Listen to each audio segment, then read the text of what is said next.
लता अपनी बहू को समझाती है, अरे बर्फी तूने ये क्या पहन रखा है, तू तो उर्फी ही अपने आप को समझने लग गई है। ये कोई पहनावा है क्या, छोटे मोटे कुछ भी कपड़े पहन लेती है। अरे मम्मी जी आपको नहीं पता ये फैशन है।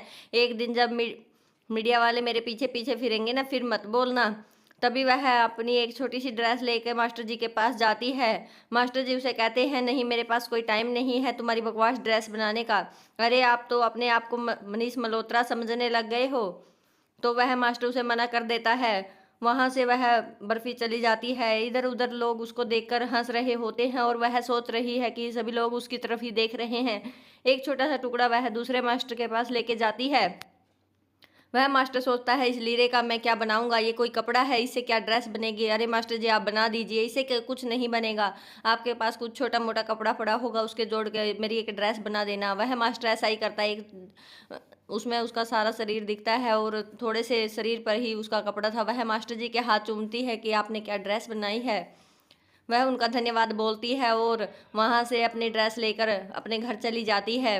वह घर जाके अपनी ड्रेस को अपनी सास को दिखाती है।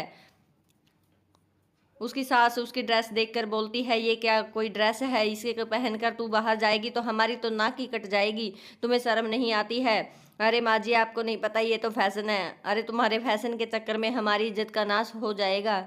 लेकिन वह उनकी नहीं सुनती है और अगले दिन अपने पति के साथ वही ड्रेस पहनकर चली जाती है। इधर उधर लोग सभी उसको घूरने लगते हैं और कहते हैं कि यार तूने क्या पहन रखा है, इससे अच्छा तो कपड़े ही ना पहनो। तभी मीडिया वाले वहां आ जाते हैं और उसकी फ़ोटो क्लिक करने लगते हैं और कहते हैं, आप तो बिल्कुल उर्फ़ी की तरह फ़ैशन करते हैं, ये फ़ैशन सेंस आपने कहाँ से सीखा है। वह उनका धन्यवाद बोलती है। तभी भीड़ से एक लड़का निकलकर बाहर आता है और कहता है कि ये कपड़े भी उतार दो, ये भी क्यों पहन रखे हैं। वह उसे धमकाती है और वहाँ से चल जाने के लिए बोल देती है। वह मीडिया वालों का भी धन्यवाद करती है। तभी लेकिन उसके पति को ये बात पसंद नहीं आती है। वह उसको घर लेकर जाता है और कहता है कि अगर तुम्हें यही कपड़े पहनने हैं तो मुझे तुम्हारे साथ कहीं बाहर नहीं जाना है, ये कोई कपड़े हैं। लेकिन वह उनकी नहीं सुनती, रोज अतरंगी कपड़े पहनती है और बाहर चली जाती है।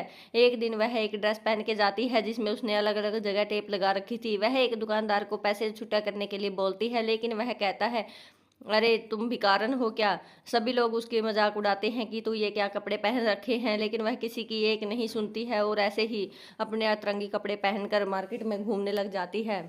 तभी एक राहुल नाम का गुंडा उसे छेड़खानी करता है और कहता है कि ये कपड़े भी क्यों पहन रखे हैं मैडम, इनको भी उतार के फेंक दो ना, ये कोई फैशन है। लेकिन वह उसे थप्पड़ लगाती है और वहां से चली जाती है।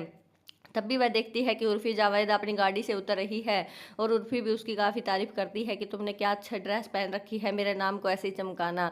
लेकिन तभी बर्फी की सास वहां आ जाती है और वह कहती है, तू अब उर्फी के साथ ही रह, हमारे घर आने की ज़रूरत नहीं है, और वह उसे घर से निकाल देती है। उर्फी उसे कहती है, ऐसे फैशन करते रहना, चलो मैं चलती हूँ। वह बॉय बोलकर वहां से गाड़ी में बैठ के चली जाती है।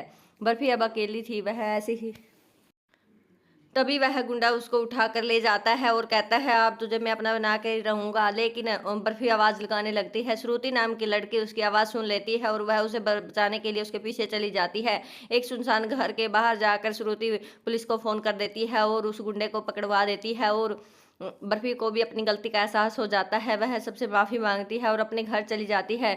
उसके सास और पति भी उसे माफ़ कर देते हैं। वह कहती है, मैं अब आपकी बहू बन के ही रहना चाहती हूँ, इसलिए अतरंगी कपड़े नहीं पहन